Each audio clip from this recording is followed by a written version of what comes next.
As usual, if you like these stories or it felt meaningful to you, feel free to like, share, and comment your thoughts below, as well as subscribe to our channel. It could be a huge support for our work. Now, let's just enjoy the stories. The man at table 9 hadn't touched his food. That alone was enough to make the entire staff of Lapis, the most exclusive Mediterranean restaurant in East London, hold their breath. Because the man at table 9 was Nasser Zakaria, and Nasser Zakaria did not waste time. He sat with his back to the wall, always the wall, his dark eyes scanning the room the way a hawk watches a field. Two men flanked his booth. One was bald, thick-necked, wearing an earpiece. The other was leaner, quieter, more dangerous. Neither of them ate either. They weren't here for the food. Nasir was 43, Jordanian by blood, raised between Amman and Marseille, educated in the back rooms of shipping yards and the basements of men who never gave receipts. He ran the Zakaria Group, on paper, a logistics conglomerate spanning the eastern Mediterranean, the Gulf, and 3 ports in West Africa. Off paper, it was the largest gray market freight operation in the region. Weapons didn't move through his ships. Drugs didn't either. What moved was debt, influence, leverage. He shipped the things that couldn't be named in contracts, but made governments function. He was feared, respected, and tonight he was furious. "This lamb," Nasir said, his voice low and controlled, the kind of quiet that made people lean in and sweat, was cooked by someone who has never seen a lamb alive. His accent was precise, British consonants wrapped around Arabic vowels, like a silk rope around a stone. The head waiter, a man named Philip, who had served diplomats and rock stars without flinching, felt his knees soften. "Sir, I can have the kitchen." "You can have the kitchen closed," Nasser said. And he placed his napkin on the table, not thrown, placed, which was worse. "I was told this establishment understood Mediterranean cuisine. I was misinformed." He stood up. When Nasser Zakaria stood up in a room, the geometry of the space changed. People unconsciously shifted. Conversations dropped to murmurs. His bodyguards rose in sync, buttoning their jackets. "Mr. Zakaria, please," Philip tried again, his voice cracking. "The chef would be honored to prepare." "The chef," Nasir interrupted, adjusting a single cufflink, "should be honored. I don't buy this building and turn it into a parking garage." He paused. "Actually, get me the owner's name." Philip went pale. "Sir, the owner is—" "I didn't ask for a story, I asked for a name." The room was a held breath, and then a voice, quiet, steady, female, came from somewhere near the service station.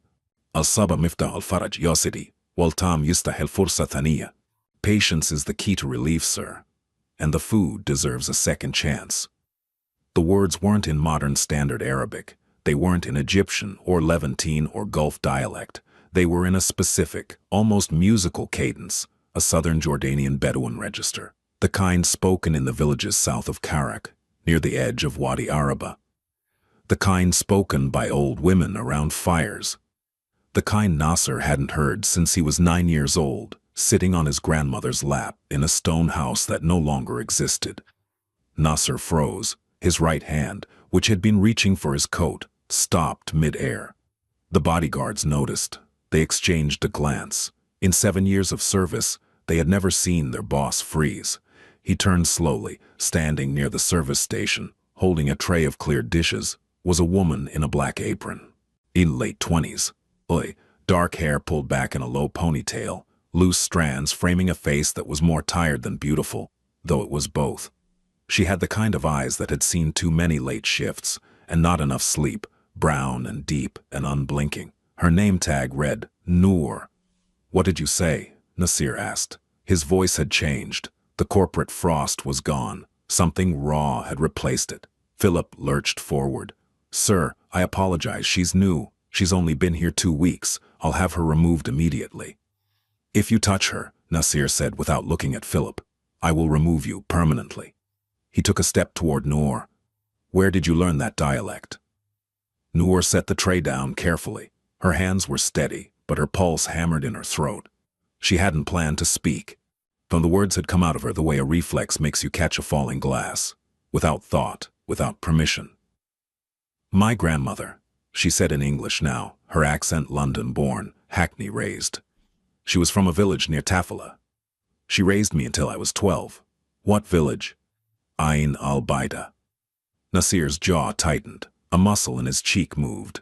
Ain al-Baida was 11 kilometers from where he was born. It was a cluster of stone houses in a valley so remote that most maps didn't bother to name it. The people there spoke a dialect that linguists had documented only twice. "What is your grandmother's family name?" he asked. Noor hesitated. There was something dangerous in the question, not threatening. Dangerous the way standing at the edge of a cliff is dangerous. The answer could change gravity. "Habashne," she said. Nasir sat back down. He didn't ask to sit. He didn't gesture to the bodyguards. He simply sat as if the name had cut the strings, holding him upright. "Bring me tea," he said. "Sit with me." Philip looked like he was watching a nature documentary about an event that shouldn't be possible. "Sir, the staff policy." "She is no longer staff," Nasser said. "She's my guest. Bring 2 teas. Sage, no sugar." Noor Hadid was 28, and she had been invisible for most of her life. Born in Hackney to a Jordanian mother and a father she never met, she grew up between 2 worlds and fully belonged to neither. Her mother, Rania, cleaned offices at night and slept through the day, leaving Noor in the care of her maternal grandmother, a woman named Faris, who spoke no English and treated the entire city of London as a temporary inconvenience she would tolerate until God called her home. Faris had raised Noor on stories, not children's stories, real ones, stories about blood feuds in the valleys south of Karak, about men who smuggled gold across the Jordanian border during the Ottoman collapse, about a family called Zakaria that had once owned the largest trading route between Aqaba and Damascus before the wars, before the betrayals, before a man named Masan Zakaria was murdered in his own warehouse by someone he trusted like a brother. Noor had listened the way children listen to thunder, not understanding the physics, but feeling the power. She grew up fast. She was gifted with languages, not just Arabic, but the specific micro-dialects her grandmother wove into bedtime conversations. By 16, she spoke English, Arabic, 3 dialects, French from a neighbor, and had begun teaching herself Farsi from library books.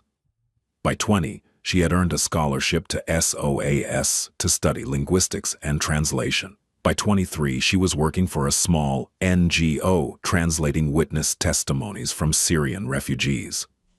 Then her grandmother died. Then her mother got sick, lupus, the kind that attacked kidneys slowly and bills quickly. The NGO lost its funding. Translation contracts dried up, and Noor, with a degree that made professors proud and landlords indifferent, found herself applying to restaurants. Lapis hired her because she spoke Arabic, and they occasionally had Gulf clients who preferred to order in their own language. She was a utility, a tool. She understood this. She had been a tool her entire life, useful, portable, and easy to put down when not needed. Until tonight, until she opened her mouth and stopped a storm. Nasser didn't drink the tea immediately. He held the glass in both hands, the way people from the villages held tea, cradling it, warming the palms, letting the sage scent rise. "Habashne," he said again, testing the name like a man pressing a bruise. "Your grandmother, was her name Fatima?" Noor's eyes widened. "You knew her?" "No, I knew of her family. The Habashne women were known in the valley. Healers, midwives." He paused. "My father used to say that when a Habashne woman told you something, you could bet your life on it. They didn't waste words." "She didn't," Noor agreed. "Yet she used to say that talking too much is the poor man's only expense." Nasser almost smiled. Almost. The muscles around his mouth moved, but years of discipline caught it before it surfaced. "Why are you working here?" he asked. "Because I eat food, and food costs money, and this place gives me money in exchange for carrying plates," Noor said flatly. The bodyguard on the left, the lean, dangerous one, coughed to hide something that might have been a laugh. Nasser glanced at him. The cough died immediately. "You have a linguistics degree," Nasser said. It wasn't a question. "How do you know that?" "Because nobody speaks Wadi Araba dialect in London unless they studied it formally or were raised in it. You were raised in it and studied it. I can hear both, the grandmother's melody and the university's grammar. And they sit on top of each other like two different songs in the same key." Noor stared at him. She had spent her life being the one who noticed things about language. Nobody had ever noticed things about hers. "I want to offer you a job," Nasir said. "I have a job." "You have a job carrying plates for a man who would have fired you 10 minutes ago for speaking to a customer. I'm offering you something different." "What?" "I need a translator. Not a corporate one. I need someone who understands dialects, the ones that don't appear in textbooks, the ones that tell you where a man really comes from, not where he says he's from." "That sounds like intelligence work." "It sounds like linguistics," Nasir said. "Whether it becomes intelligence depends on what we find." "Find where?" Nasir set down his tea. And he looked at her for a long moment, and Noor saw something behind the authority and the control, something that looked like a wound that had been dressed but never healed. "I'm looking for someone," he said. "A child, my brother's child. She was taken from us 8 years ago, and every lead I've followed has turned to ash. But 3 weeks ago, I received a recording, 30 seconds of audio, of a girl speaking a dialect I couldn't place. My linguist in Amman couldn't place it either. But it was close. Close to home. Close to the valley." He reached into his jacket and produced a phone. He pressed play. A child's voice filled the space between them. A girl, maybe 10 or 11, speaking quickly, nervously, in a dialect that was fractured. Pieces of Levantine Arabic mixed with something coastal, maybe North African, but with a melodic undertone that Noor's trained ear caught immediately. Her breath stopped. "Play it again," she whispered. He did. Noor closed her eyes. She listened the way her grandmother had taught her to listen, not to the words, but to the music beneath them. Every dialect was a song. Every region had its own rhythm, and buried inside this girl's broken, patched-together speech was a ghost note, a single vowel shift, a specific way of pronouncing the letter quaf as a glottal stop that was unique to exactly one place on Earth. "She's from the valley," Noor said, opening her eyes. "Originally, but she's been moved multiple times. The coastal layer is Algerian, Oran, maybe Annaba. The syntax break suggests she was around Turkish speakers for a while. She's been passed through at least 3 countries." Nasser stared at her. "My linguist spent 2 weeks on that recording. He gave me Egyptian, or Libyan, maybe Tunisian." "Your linguist wasn't raised by a Habeshneh woman," Noor said. This time Nasser did smile. It was brief, sharp, and entirely involuntary, like a crack in a dam that sealed itself before the water rushed through. "When can you start?" he asked. "I haven't said yes." "You will." "Why are you so sure?" "Because I heard the way you listened to that recording. That wasn't professional interest. That was something else. You recognized something." Noor said nothing. Because he was right. She had recognized something, not the dialect, something deeper, the fear in the girl's voice, and the specific kind of fear that comes from being in a place where nobody speaks your language and nobody cares.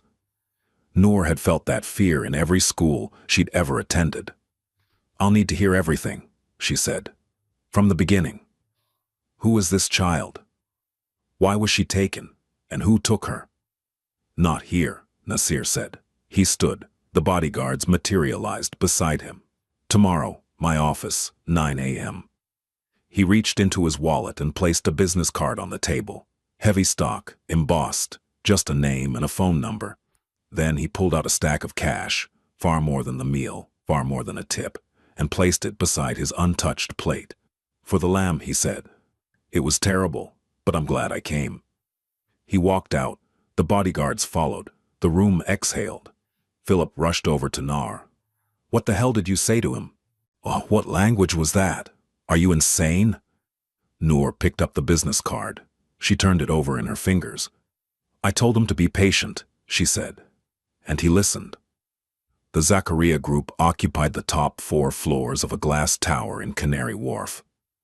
From the outside, it looked like every other financial building. Clean, cold, designed to make humans feel small. But inside Nasser's private floor, the aesthetic shifted. Hand-woven Jordanian rugs, a brass Dala coffee pot on a side table, calligraphy on the walls, not decorative but passages from pre-Islamic poetry, the old stuff, the desert stuff, about longing and exile and the weight of bloodlines. Noor arrived at 8:47 a.m. She was early because her mother always said that being on time was being late, and being late was being dead. Nasir was already there. He looked like he hadn't slept. He wore a charcoal suit with no tie, and he was standing by the window, looking out at the Thames, the way generals look at battlefields. "Sit," he said. She sat. He didn't ease into it. He spoke the way he did everything, directly, precisely, leaving no room for misunderstanding. "My brother's name was Karim," Nasir said. "He was 6 years older than me. Smarter, kinder. Our father built the Zakaria Group from nothing, a single shipping route between Aqaba and Jeddah, running construction materials after the Gulf states started building. By the time I was born, we had 12 routes and a fleet of 43 vessels." He turned from the window. "Oh no, my father was murdered when I was 14. Shot in his warehouse in Marseille. The police called it a robbery. It wasn't. It was orchestrated by a man named Victor Salan." The name landed in the room like a dropped blade. Salan was my father's business partner. French-Lebanese. He handled the European side of operations. Ports in Marseille, logistics hubs in Rotterdam, banking relationships in Zurich. He was charming, educated. He wore beautiful suits and quoted Camus at dinner parties, and he had been embezzling from the company for a decade. When my father discovered it, Salan didn't run. He didn't negotiate. He had my father killed and immediately moved to seize control of the European assets. He had prepared, forged documents, bought judges, compromised port officials. Within 6 months, he controlled 60% of the company's revenue stream. Nasir sat down across from Nar. Karim fought him. Legally at first. Then through other means. Karim was not like me. He believed in systems, in courts, in justice. But when the courts failed, when Salan's lawyers made evidence disappear and witnesses relocate, Karim went underground. He gathered proof, real proof, recordings, financial trails, enough to destroy Salan. What happened to Karim? He disappeared, Nasir said. The word was flat, clinical, but his hands, clasped together on the desk, tightened until the knuckles whitened. 11 years ago, he was in Istanbul, meeting a source who had access to Salan's Swiss accounts. He checked into a hotel under a false name. By morning, the room was empty. No body, no blood, no trace. And you believe Salan? I don't believe. I know. Salan made Karim vanish, but before he disappeared, Karim did something that Salan didn't expect. Nasser opened a drawer and pulled out a worn manila folder. Karim had a daughter. He placed a photograph on the desk. It was old, slightly faded. A toddler, maybe 2 years old, sitting on a woman's lap. The woman had dark eyes and a guarded smile. The child was laughing, reaching for something outside the frame. Her name is Yasmin, Nasir said. She was born in Istanbul in 2015. Her mother was a woman named Dina Khoury, Palestinian, a journalist. They weren't married. Karim kept the relationship secret to protect them both. I didn't know Yasmin existed until 3 years after Karim disappeared, when Dina sent me a letter through a series of intermediaries so convoluted it took 4 months to reach me. What did the letter say? That she was running. On that Salan had found out about Yasmin. That he understood what the child represented, not just Karim's blood, but Kareem's claim. Under our family's trust structure, my father's original charter, the firstborn child of the firstborn son inherits controlling interest in the foundation that holds 41% of the Zakaria Group. Noor leaned forward. Yasmin is the majority stakeholder. She's the only legitimate heir to the foundation. I control the operations. I built the empire back from what Salon stole.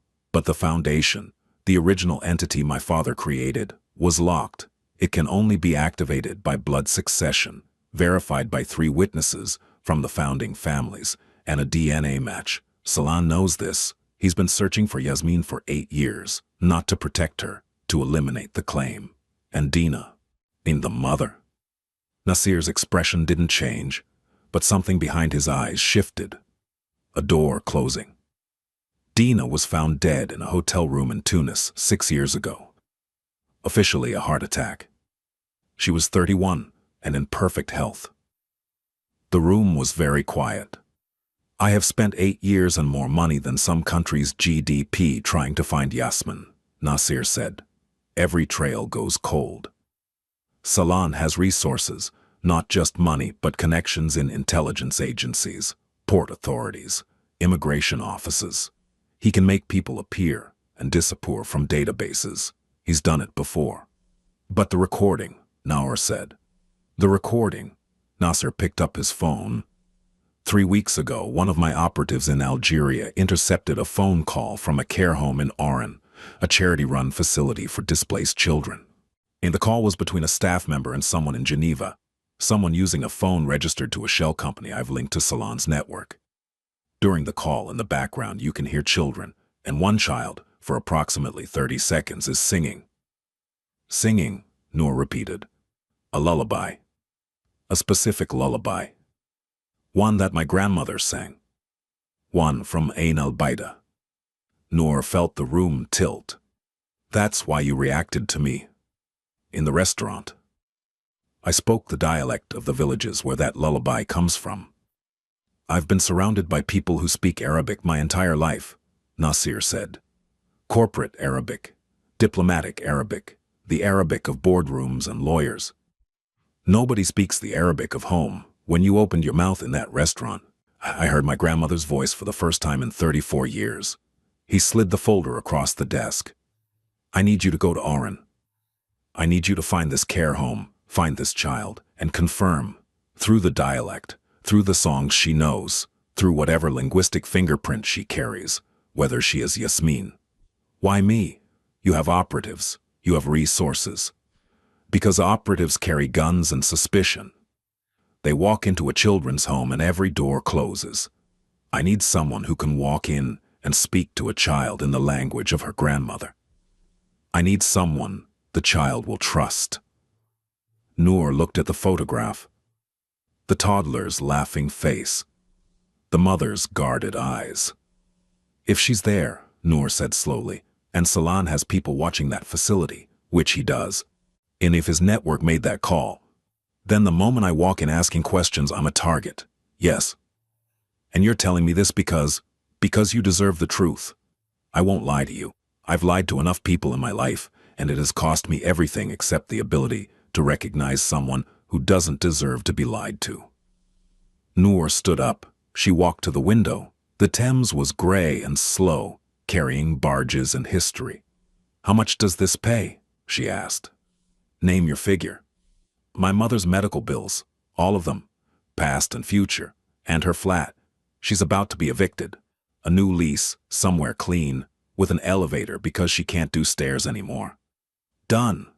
And I want access to everything, every file, every operative's report, every dead end. I don't work in the dark. Done. And if I find Yasmin, when I find her, she doesn't become a chess piece. She's not a corporate asset. She's a 10-year-old girl who's been alone for most of her life. She gets protected first, used never. Nasser looked at her for a long time.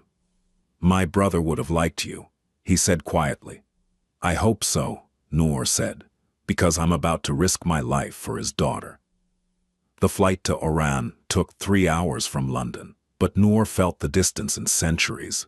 From the glass and money of Canary Wharf to the crumbling pastel buildings of Algeria's second city, where the Mediterranean crashed against a shoreline that smelled of diesel and jasmine and memory, she traveled under her own name, no cover story, no false identity.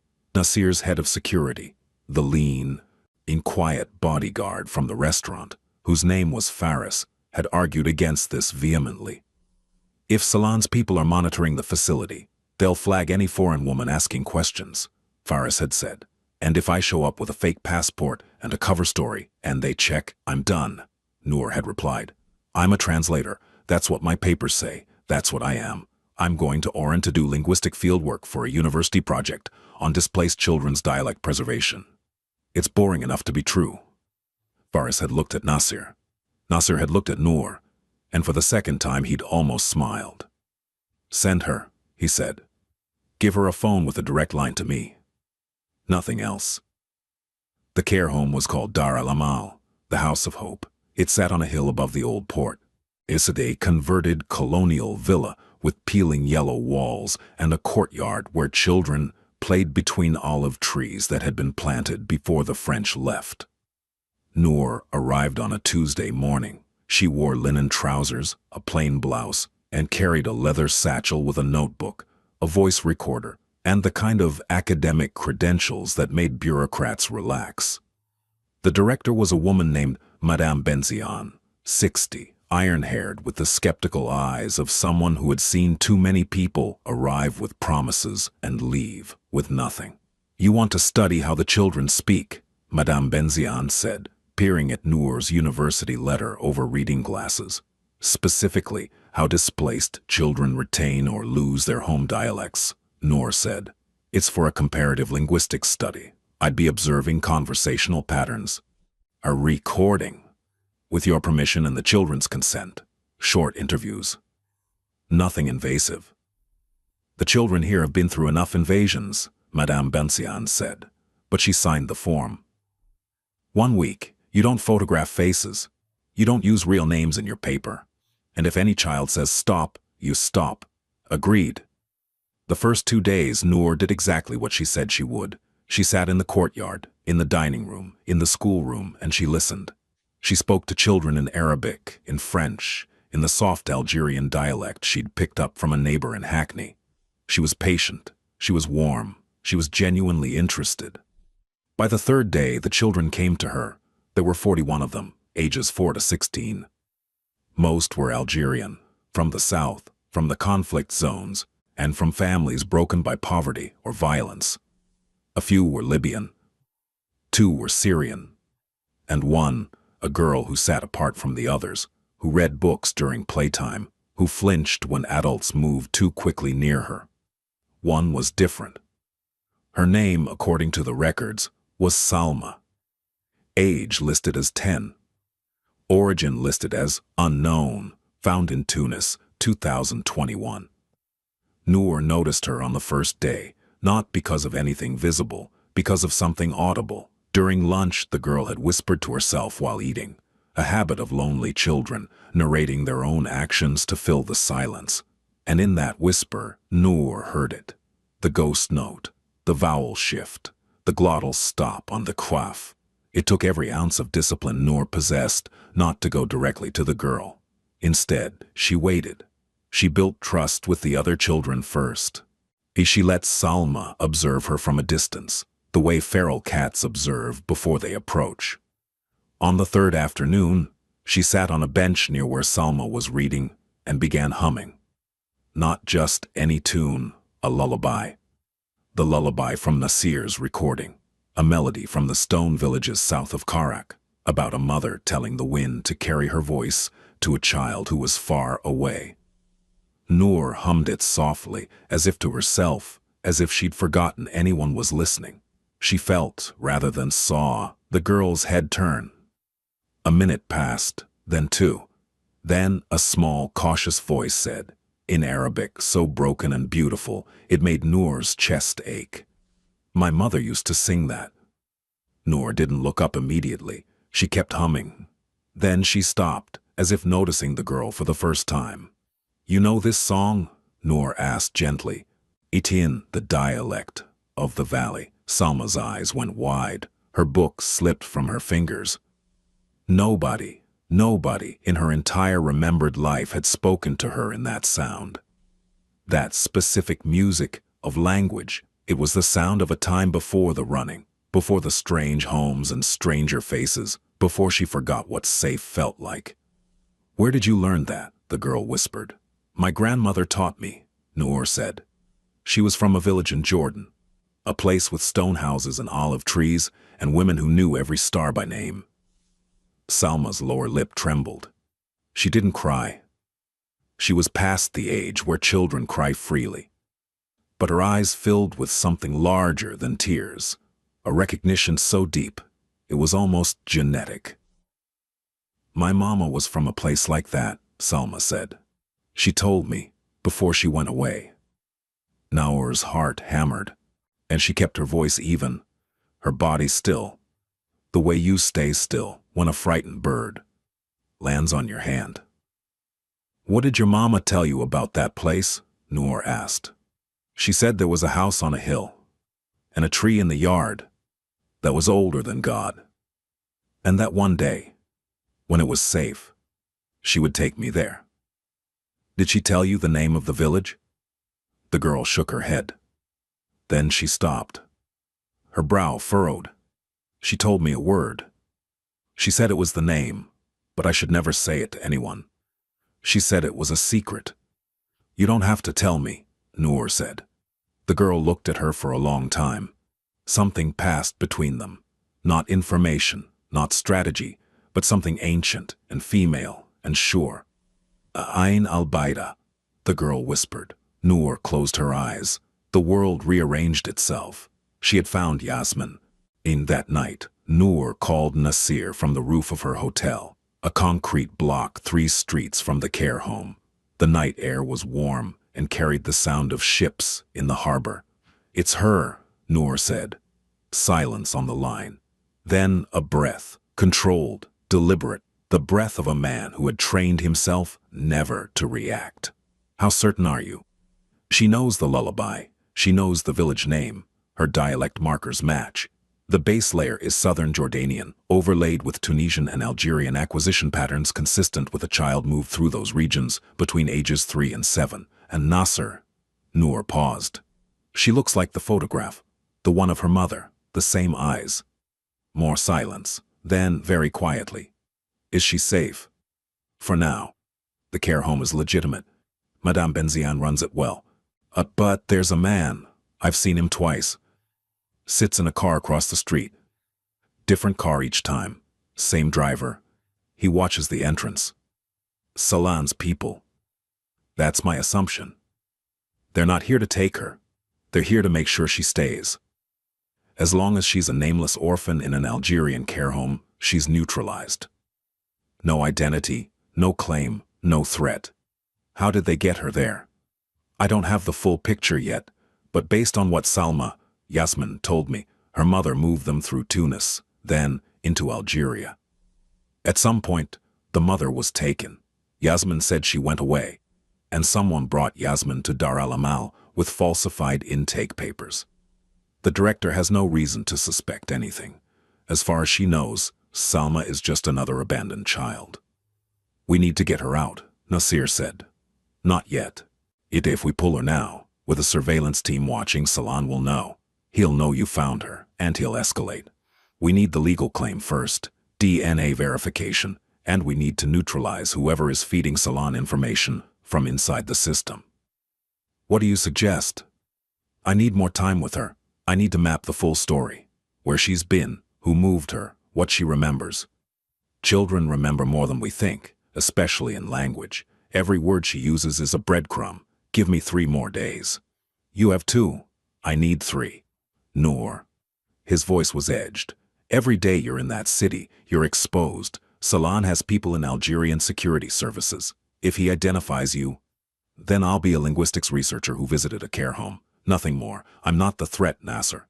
The threat is what I carry out of here. And give me 3 days, and I'll carry out enough to bury him." The line was quiet. Then, 3 days. "But Ferris lands in Oran tomorrow. He stays nearby. Non-negotiable. Fine. But he doesn't come to the care home. Agreed. She hung up. The harbor lights reflected on the water like shattered gold. On the roof, Noor sat in the dark and thought about a 10-year-old girl who had kept a secret for most of her life because her dead mother had told her to. The next 2 days were the most important of Noor's life, and they looked, from the outside, like nothing at all. She sat with Yasmin in the courtyard. They drew pictures. They played a language game Noor invented. She would say a word in one dialect, and Yasmin would say it in another, and they would laugh at the differences. Through the game, Noor mapped the child's linguistic history with the precision of an archaeologist brushing dust from a mosaic. Yasmin had been in Tunis until age 4. She remembered a yellow kitchen and a woman who smelled like jasmine. Her mother, she remembered a night when they left quickly, in a car with a man who spoke French. She remembered a boat. She remembered being sick. She remembered Algeria, first a city she described as loud and hot, Algiers, Noor guessed, then a smaller place by the sea, Oran. She remembered her mother being taken, not violently. It was subtle. A meeting, a car, a promise to return, and then the mother didn't return. And a different woman, stern, official, brought Yasmin to Dar al-Amal with a new name and a new birthday and instructions to forget everything. But I didn't forget, Yasmin said. Her chin set with a stubbornness that reminded Noor with a jolt of Nasir. Mama said never forget the song and never forget the village. She said someday someone would come who knew both. Noor's eyes burned. She blinked hard. Someone came, Noor said. On the evening of the second day, Noor was leaving the care home when she noticed something wrong. The car across the street, the surveillance car, was empty. It had never been empty before, and there was a man standing at the corner pretending to look at his phone, who hadn't been there yesterday. A second man sat at the cafe across the square. He was reading a newspaper. In 2026, nobody read newspapers. They were closing in. Noor walked at a normal pace to her hotel, her pulse like a drum. She called Ferris. 2 new watchers, she said. Positioned for triangulation, and they're tightening the perimeter. I saw them, Ferris said. He was somewhere nearby. She didn't know where and didn't ask. Yeah, there's a third, black jacket, standing by the pharmacy. I think they identified your visits to the care home. How fast can you get a car to the service alley behind my hotel? 20 minutes. Make it 15. I need to get something from the care home tonight, after it closes. That's breaking and entering. That's saving a child's life. 15 minutes, Ferris. What Noor needed wasn't Yasmin. Not yet. What she needed was the intake file, the falsified paperwork that had turned Yasmin Zakaria into Salma Nobody. Because that paperwork had a signature, and that signature would be a thread that, if pulled correctly, would unravel Victor Salon's entire operation. She went over the wall of the care home at 1 a.m. The wall was stone, old, and Noor was thin and motivated. The director's office was on the ground floor, and the lock was the kind that yielded to a credit card and patience. The file was in a cabinet labeled S. Salma, Intake 2021. Noor photographed every page, intake form, medical screening, social worker's report, signed by a Dr. Farid Belhaj from the Ministry of Social Affairs, Tunis office, a transfer document from a Tunisian children's shelter, and stapled to the back a note in French. Child is not to be released to any party without authorization from Geneva office. Contact Monsieur Renard. Geneva, Renard. Noor didn't know the name, but she knew Geneva meant Salon's network. This was the leash. This was how they kept Yasmin in place, a bureaucratic cage, invisible to anyone who wasn't looking. She was putting the file back when she heard the courtyard gate creak. She froze. Footsteps. Heavy. Not a child's, not Madame Bensian's. Noor pressed herself against the wall behind the filing cabinet. The office door was ajar. Through the crack, she saw a flashlight beam sweep across the courtyard. The footsteps entered the building. They went upstairs, toward the dormitories, toward the children. Noor's blood went cold. They weren't tightening surveillance. They were moving. Someone had given an order. Tonight. She pulled out her phone and texted Faris. They're inside, going upstairs. They're here for the girl. Faris replied in 3 seconds. Coming. 4 minutes. 4 minutes. An eternity. Noor didn't wait. And she slipped out of the office and moved through the ground floor corridor toward the staircase. She could hear the footsteps above. 2 sets, maybe 3. Professional. Quiet. But not quiet enough for a building with old wooden floors. She reached the staircase and stopped. She could hear a voice.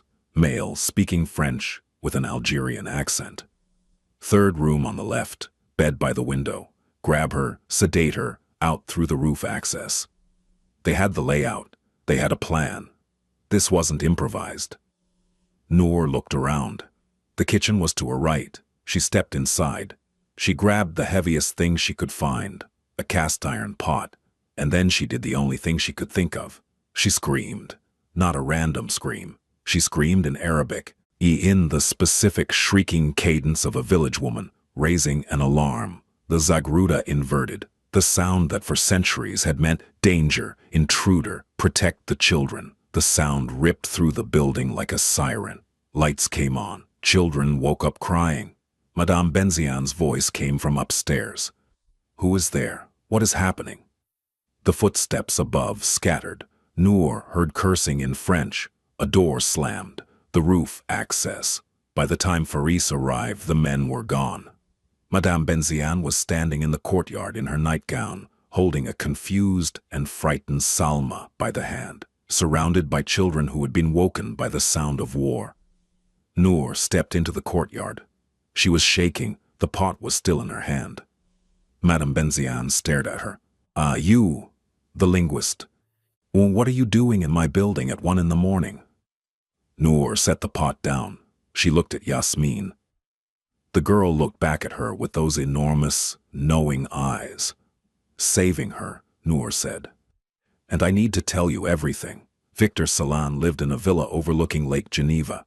The villa had been built in 1923 by a Swiss banker who'd profited from both sides of the First World War, and Salan found the symmetry fitting. He was 61, lean, silver-haired, with the kind of face that aged well because it had never carried the weight of conscience.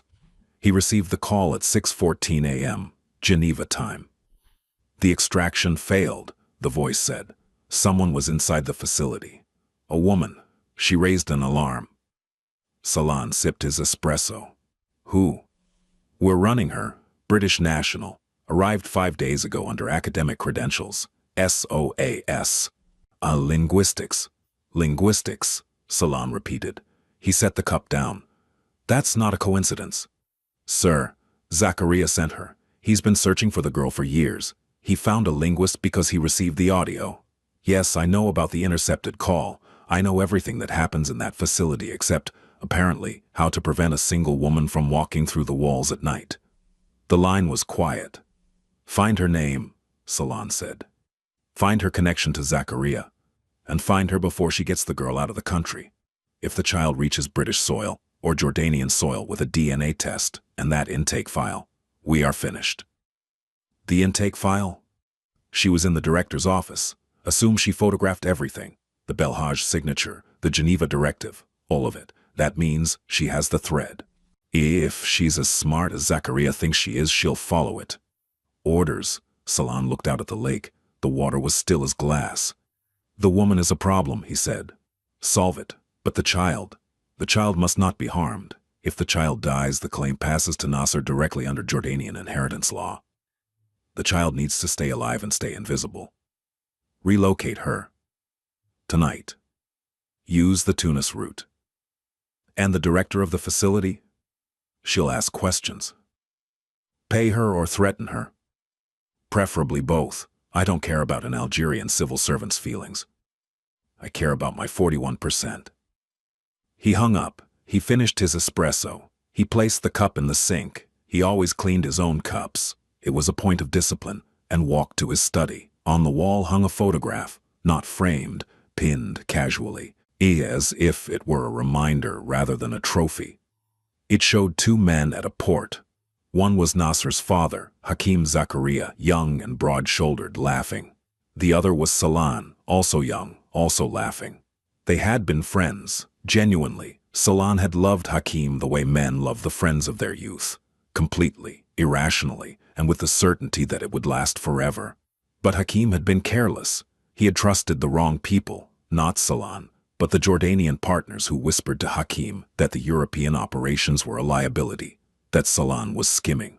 Hakim had believed them. He had confronted Salan. Not with lawyers. With accusations. In front of others. Publicly. The humiliation was absolute. Salan had tried to explain. He had begged. For the first and last time in his life, he had begged. And Hakim had turned his back. After that, the betrayal wasn't business. It was personal. And personal betrayals, Salan had learned, could only be resolved personally. He looked at the photograph. "You should have listened, old friend," he said softly. "We could have had everything." Then he went to his desk and began making calls. Noor had two advantages that Salan's people didn't expect. The first was Madame Benziane. When Noor told her the truth, all of it, from the falsified papers, to the surveillance car, to the men on the roof, the old woman didn't panic. She didn't disbelieve. She sat very still, looked at the intake file, and said, "I knew. I didn't know the details, but I knew something was wrong with this child's story. Children who are truly abandoned don't keep secrets the way she does. Abandoned children are open wounds. She was a locked box. Will you help me? I've spent my life protecting children from the consequences of men's greed. Tell me what you need." The second advantage was Faris. Nasser's bodyguard was more than muscle. He was former Jordanian intelligence, Mukabbarat, recruited by Nasser after a decade of service because Faris was the kind of man who could disappear in a crowd and reappear behind you.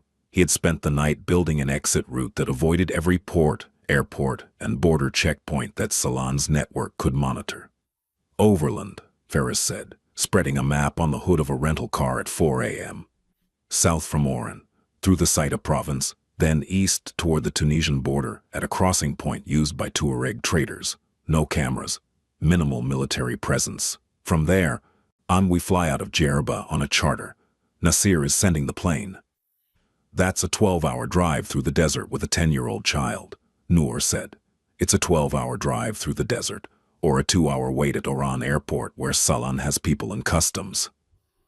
"Desert it is," Madame Benziane prepared Yasmin. She didn't tell her everything. The child was 10, and 10-year-olds don't need the full weight of geopolitics on their shoulders. She told her that a woman had come to take her somewhere safe. Somewhere her family was waiting. "What family?" Yasmin asked. She was sitting on her bed, her few possessions, 2 books, a plastic bracelet, a drawing she'd made of a house on a hill, packed in a cloth bag. Noor knelt in front of her. She spoke in the dialect of the valley. "Your father had a brother. His name is Nasir, and he has been looking for you since before you can remember. He has never stopped." "Is he a good man?" Noor thought about Nasir, about the controlled fury, the precision, the empire built on gray morality and iron will, about the photograph he kept in his desk drawer, about the way his voice broke, just slightly, when he said his brother's name. "He's a complicated man," Noor said honestly, "but he loves you. And in my experience, love and complication usually come together." Yasmin considered this with the seriousness of a Supreme Court justice. Then she nodded. "Okay, but I'm bringing my books." "You're bringing your books." They left at 5 a.m. Faris drove. Noor sat in the back with Yasmin. The girl fell asleep within the first hour, her head against Noor's shoulder, her small hand gripping the cloth bag. Noor watched the desert pass outside the window, ochre and endless, dotted with scrub brush and the occasional shepherd. She thought about her grandmother, who had walked a desert like this once, decades ago, carrying nothing but stories and the dialect of a village the world forgot. She thought about Dina Khoury, Yasmin's mother, who had died in a Tunisian hotel room protecting a secret. She thought about Karim Zakaria, who had disappeared into a night in Istanbul and never came back. And she thought about Nasser, waiting in London, a man who had conquered an empire but couldn't save the only family he had left. Until now, the border crossing was tense but uneventful. Faris had contacts, the kind built over years of intelligence work and carefully placed favors. A Tuareg guide led them through a gap in the fence that had existed since the French colonial era and would probably exist until the sun consumed the earth. On the Tunisian side, a car was waiting. By noon, they were in Djerba. By 2 p.m., they were on a Gulf Stream heading north. Yasmin pressed her face to the airplane window. "I've never been on a plane," she said. "How do you like it?" Noor asked. "It's like being inside a bird." Nasser was waiting at the private terminal at London City Airport. He stood alone. No bodyguards. No entourage. He wore a dark coat over a white shirt, and he stood with his hands at his sides, and for the first time since Noor had met him, he looked uncertain. The plane taxied, the stairs descended. Faris came first, scanning the tarmac out of habit. Then Noor, carrying the cloth bag. Then Yasmin. Atta, the girl, stopped at the top of the stairs. She looked at the man on the tarmac. She had never seen a photograph of him. She didn't know his face, but she knew, in the way that blood knows, in the way that dialect carries identity deeper than any passport, that this man was hers.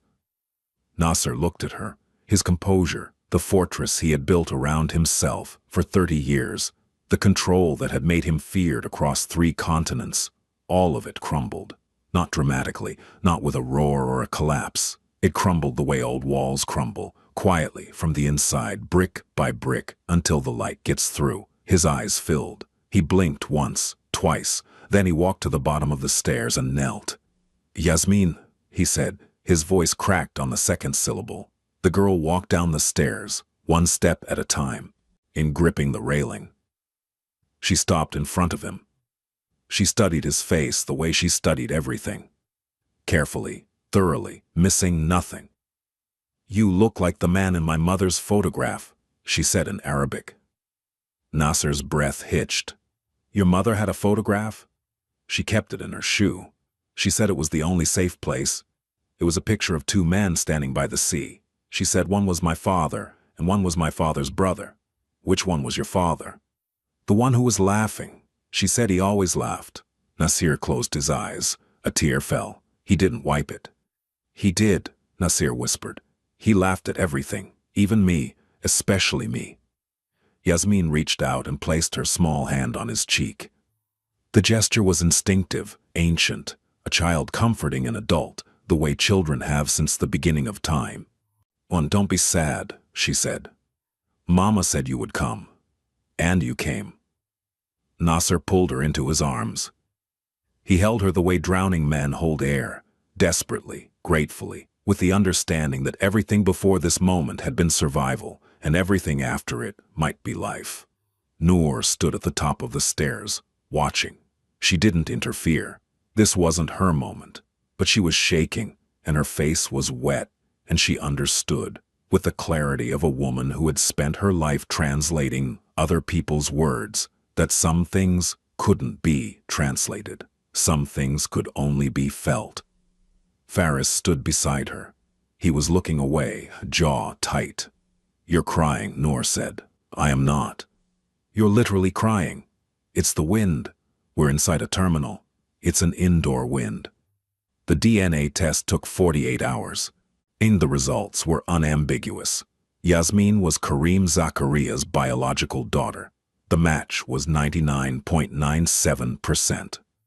Nasser's legal team, 14 lawyers across 3 jurisdictions, moved with the speed and precision of a military operation. Within a week, the following things happened. The Zakaria Family Foundation's trust charter was activated for the first time in 30 years. Yasmin was registered as the sole heir to the foundation's 41% stake in the Zakaria Group. A court in London granted Nasser emergency guardianship of Yasmin, pending a full hearing, and a file, thick, documented, irrefutable, was delivered to Interpol, the Swiss Federal Prosecutor's Office, and the Jordanian Attorney General simultaneously. The file contained the falsified intake documents from Dar al-Amal, traced through the signature of Dr. Farid Belhaj, who, under interrogation by Algerian authorities, confessed to being paid 50,000 euros by a Geneva-based intermediary to process the child. Financial records linking the Geneva intermediary, Monsieur Renard, to a shell company owned by Victor Salan. The intercepted phone call between the Oran facility and Salan's network, Noor's linguistic analysis proving Yasmin's origins, and, the final blow, a set of audio recordings that Nasser had spent a decade acquiring through channels he would never publicly acknowledge. The recordings were of Victor Salan speaking to a man in Istanbul the night Karim disappeared, discussing in specific and damning detail how to close the Karim problem. They did not use euphemisms. Salan had been too confident for euphemisms, and confidence, as Nasser had always known, and was the most expensive form of carelessness. Victor Salan was arrested at his Geneva villa on a Tuesday morning. He was eating breakfast, poached eggs, wheat toast, espresso. He always ate the same breakfast. Discipline. The Swiss police were polite. They always were.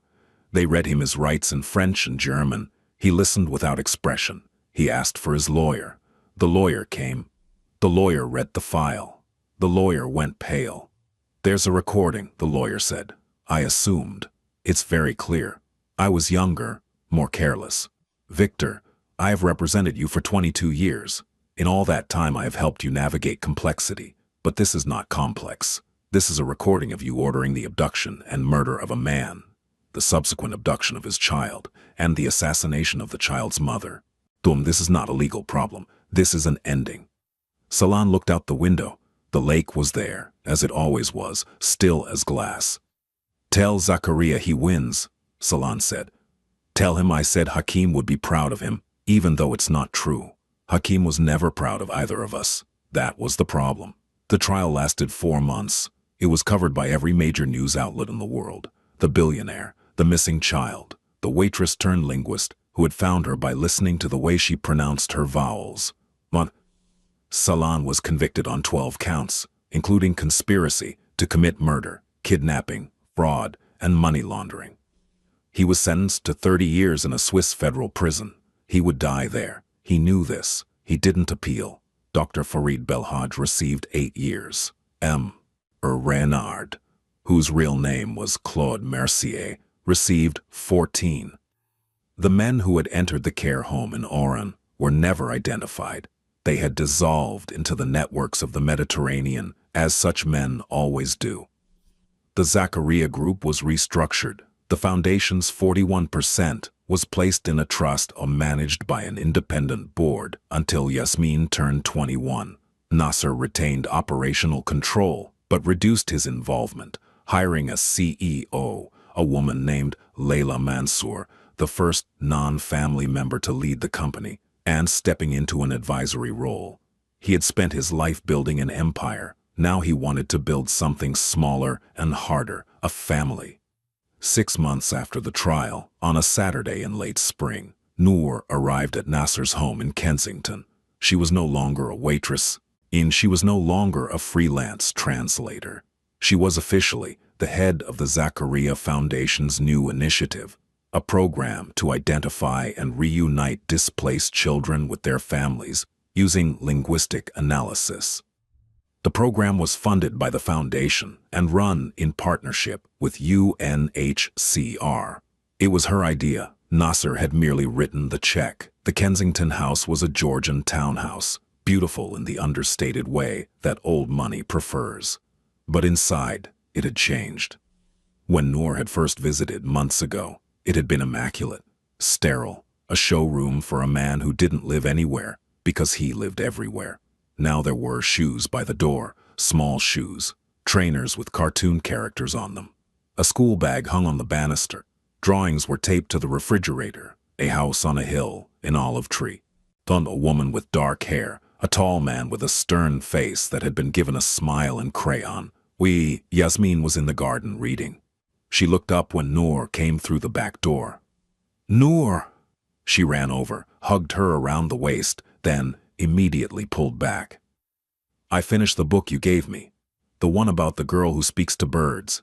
It was good, but the ending was wrong. What was wrong with it?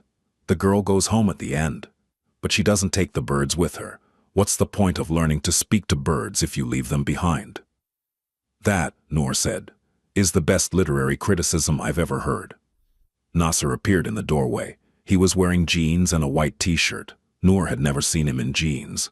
He looked 10 years younger and slightly uncomfortable, like a wolf who'd been asked to wear pajamas. Why, you're staring, he said. You're wearing denim. Yasmin bought them for me. She said my suits were depressing. I am told this is an insult. It is. She's right. They walked through the garden, a narrow but lush London garden, walled in old brick, with climbing roses and a patch of herbs Nasir had planted himself. Mint, sage, za'atar, the herbs of home. At the far end, near the wall, a new tree had been planted, small, young, its silver-green leaves catching the afternoon light. An olive tree, Noor said. Yasmin asked for one. She said her mother promised her a house with an olive tree. Also, I can't give her the house in Ain al-Baida. It doesn't exist anymore. But I can give her the tree. They stood looking at it. The tree was thin, fragile, absurdly optimistic in the London clay. It won't grow here, Noor said. The soil's wrong. The climate's wrong. It's going to struggle. Most things worth growing struggle, Nasir said. He looked at her. Stay for dinner. You're cooking. Yasmin is cooking. I'm supervising, which means I'm sitting in the kitchen being criticized by a 10-year-old. I wouldn't miss it. They walked back toward the house. Nasir's hand brushed hers, not grasping, not holding, just brushing. A contact so light it might have been accidental, except that Nasir Zakaria didn't do anything accidentally. Noor didn't pull away. Inside, Yasmin was standing on a step stool, stirring something on the stove with the concentration of a bomb technician. The rice is wrong, she announced. What's wrong with it? Nasir asked. Everything. You bought the wrong kind, I told you. The long grain, not the short grain. In short grain is for sushi. I will fire my grocery shopper. You are your grocery shopper, Noor laughed. The sound filled the kitchen, unexpected and warm, and both Nasir and Yasmin looked at her, and for a moment, just a moment, they were not a billionaire, a recovered orphan, and a former waitress. They were three people in a kitchen, arguing about rice, surrounded by the smell of cooking and the sound of someone laughing. It was the smallest thing and the most important. Noor left late. The night was warm for London, and she walked a few blocks before hailing a cab. Her phone buzzed. A text from Nasir. The olive tree will grow. I'll make sure of it. She smiled. She typed back. You can't bully a tree into growing. His reply. Watch me. She put her phone away. She looked up at the London sky. Or starless and orange with light pollution. Nothing like the sky over Ain al-Baida, where her grandmother said you could see God's fingerprints in the stars. But it was her sky. And beneath it, in a Georgian townhouse in Kensington, a man was learning to be a father, a child was learning to be home, and an olive tree was reaching against all odds toward the light. Noor didn't save a billionaire that night in the restaurant. She saved a family. She saved a name. She saved the thread that connected a murdered father to a disappeared brother, to a hidden child, to a village that the world forgot. And in doing so, she saved herself.